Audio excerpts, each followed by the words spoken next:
Я муж не знаю фактически с 20 лет, мы с ним дружим, мы с ним учились вместе в университете, я с ним там познакомился на первом курсе, и он меня увлек археологией. И это настолько было поразительным, потому что археология такая вот работа, требующая горы, такой, можно сказать, полувоенный образ жизни. И я вот за ним пошел тогда в археологию. Вот он и был из той категории людей, за которым шли.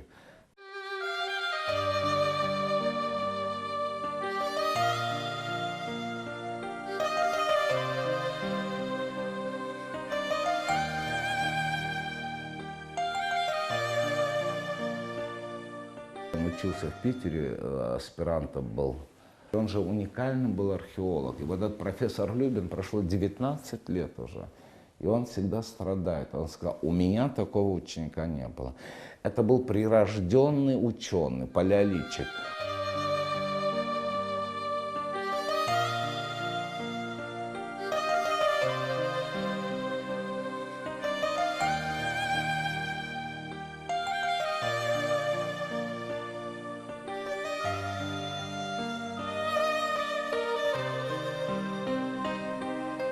Очень многие люди, и бизнесмены, и крутые, такие очень независимые, когда начинали с ним общаться, попадали под его очарование и совершенно полностью подчинялись его влиянию. У него были, конечно, но тут даже говорить не о чем, настолько сильные лидерские качества, настолько сильная харизма, ведь он же ну, многие люди приезжали в экспедиции, ученые, такие, интеллигенция, как мы говорим, гнилая интеллигенция, которая Кафка, кто такой, мы откуда знали, это вот благодаря им это стали мучаясь читать, они такие разговоры вели, художники, это в экспедицию любили приезжать.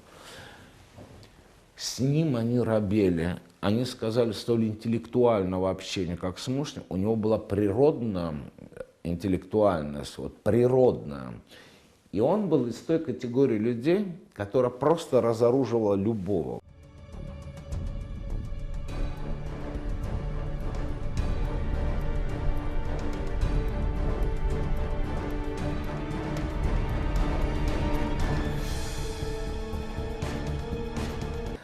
Началась война. Куда, как, мне в голову не приходило, вообще себя не мыслил в этом.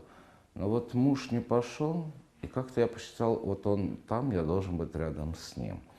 И очень много нашей интеллигенции, наших друзей вообще даже не задумывались, это война, это Родина, но то, что вот муж не там находился, на многих это, конечно, очень сильно повлияло. И мы пошли за ним.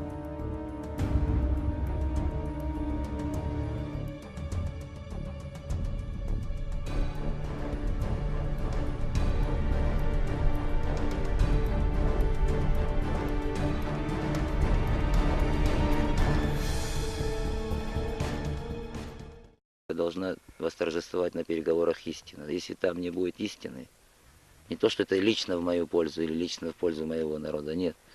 Речь идет о элементарном соблюдении элементарных человеческих правил. Хочешь, можешь это сказать, ссылаясь на закон или на Бога, неважно в данном случае. Нас и закон устраивает общечеловеческого общежития. Есть правила общечеловеческого общежития, правильно? Что здесь, что в Южной Америке, что в стране папуасов. Когда человек такого уровня, как Шеварднадзе, вдруг пускает в нашу маленькую республику танки в количестве около 60 единиц, то есть бронетехники, и там я не знаю сколько сот или тысяч солдат, пока у нас нет достоверных сведений. Это не делается без позволения на то более мощных сил. Вот это и есть пресловутая цивилизация, которую нам несут танками. Мне будут нести цивилизацию через Грузию, я этого не понимаю. Я все время так в шутку говорю. То, что в Южная Америка существует и там течет река Амазонка, я узнал посредством русского языка. И я не собираюсь изучать ли какой-то другой язык, или мой внук, или мой сын. Да и вообще все. Мы люди так или иначе русской культуры, но абхазского духа, кавказской культуры, кавказского духа, кавказской психологии. Абсолютно друг друга не исключают, наоборот, дополняют. Другое дело, нас не надо давить. Мы не те люди, которых можно давкой заставить что-то сделать. Мы будем жить по-своему. Но мы хотим в рамках, так сказать, российской культуры возрождаться, развиваться, жить или выживать, как там сказать.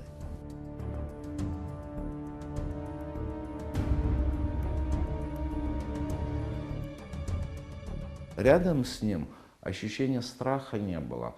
Вот во время войны ведь уникально он, ну, какой он сейчас, скажем, военный полководец, совершенно мирная профессия, историк, археолог. Ведь за ним пошли люди. Фактически, если бы не он, я не знаю, как война бы, вот какие имела бы контуры, очертания, когда бы она вообще закончилась. Он фактически удержал линию обороны.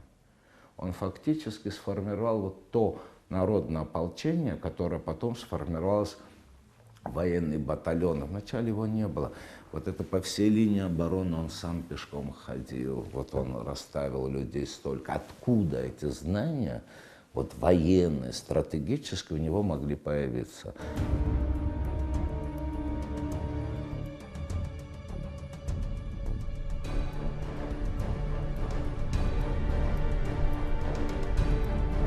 Он всегда шел впереди всех. И мне тогда казалось, что так и должно быть, что командир на войне должен идти впереди всех. Потом я узнал, что в принципе функция командира – командовать и посылать людей, а самому руководить. Но он ходил впереди всех.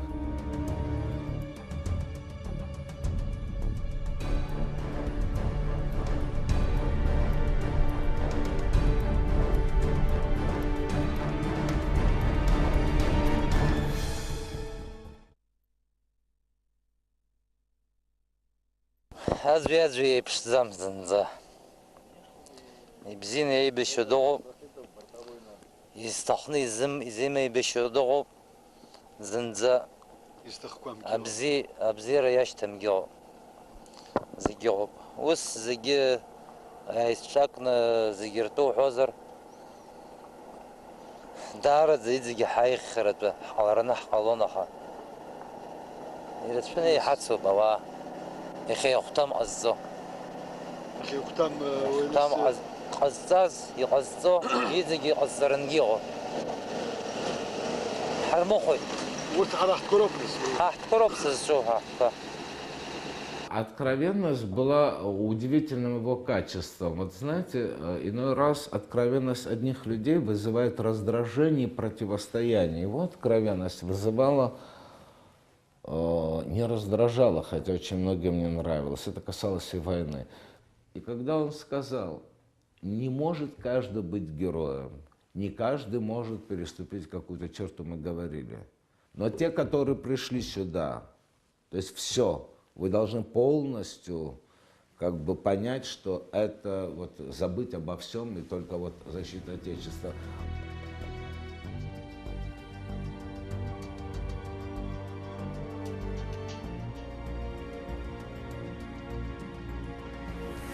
Ай базидзирюра. Алани хамазки. Акалакуски яхго харем гаку. Рига грейпшзем, лиселидзен зейпшзем. Фалакиду итбау яуб рякалики. Осим редзема багара. Наски харосха ашцугара хамазем. Акалак квагара.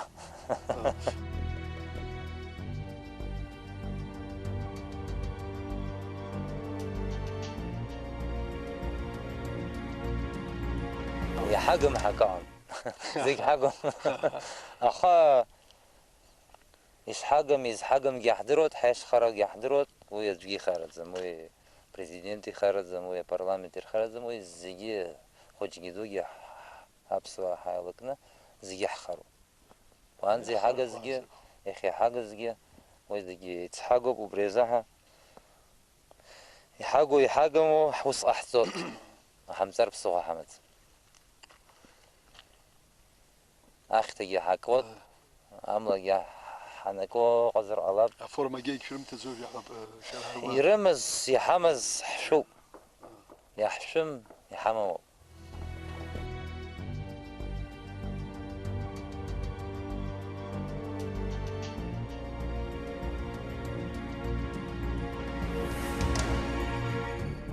Абхазский народ в состоянии отечественной войны. Совершенно верно. Ситуация, не кажется, тебе вышла уже на тот уровень качественный, когда эта отечественная война превращается в Великую Отечественную войну? Совершенно верно. Она практически уже превратилась в Великую Отечественную войну, куда вошли в составе интернациональных сил, так скажем, представители конфедерации, то есть северокавказских народов, наших ближайших родственников по крови, по характеру, по психологии, По происхождению. по происхождению, безусловно. Наши ближайшие родственники, это наши близкие, по понятиям, по каким-то общечеловеческим, обыденным поступкам. Мы Духу. очень по духу, безусловно.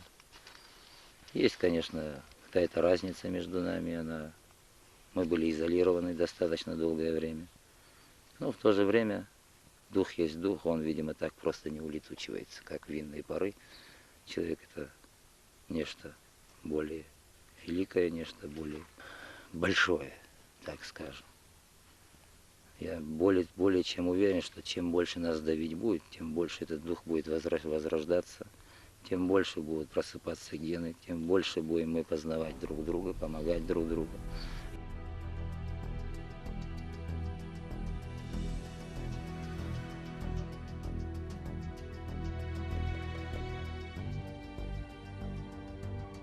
Когда он поехал на Восточный фронт, задача была его сформировать там, попробовать так же. Но там другие условия были, другая ситуация была. Там невозможно было, как Западный фронт, там анклавы были, грузинские, наши. И он как раз находился с группой Ануар Ховата, Тамщева. И они там сидели, отражали атаку. И он там находился в момент, когда он погиб. И когда их привезли, Владислав Григорьевич вызвал меня и спросил, говорит, где будем его хоронить? Ну, я говорю, ну вы лучше знаете. Ну, давай, говорит, вот в Лыхнаштах, как они? Я говорю, ну, наверное, родственники будут согласны. Он такой величины и значимости был.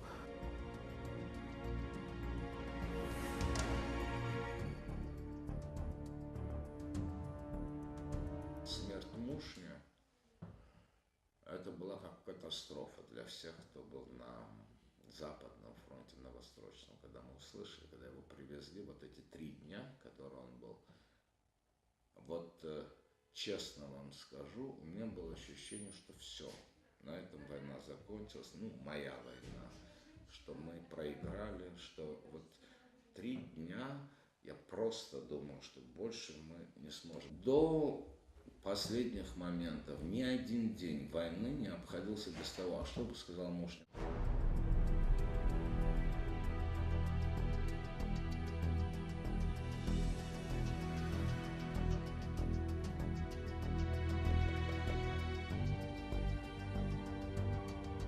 Но я вам скажу одну такую вещь. После войны очень много событий происходило, знаете, и выборы были, и майские события, художеские.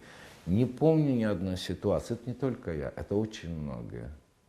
Посмотрите, как для всех значит, что бы сделал Мушни, чтобы он подумал. И для меня всегда очень важно, когда в критические моменты моей жизни бывают какие-то обострения, надо высказать свою точку зрения, она различается от других.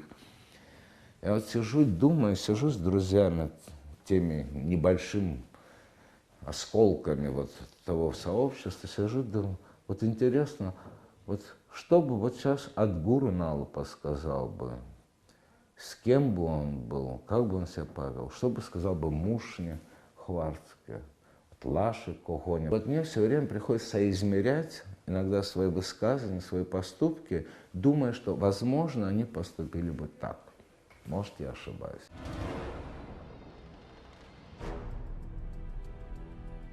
Я нисколько не сомневаюсь, что мы победим. Но другое дело, что понимать под победой.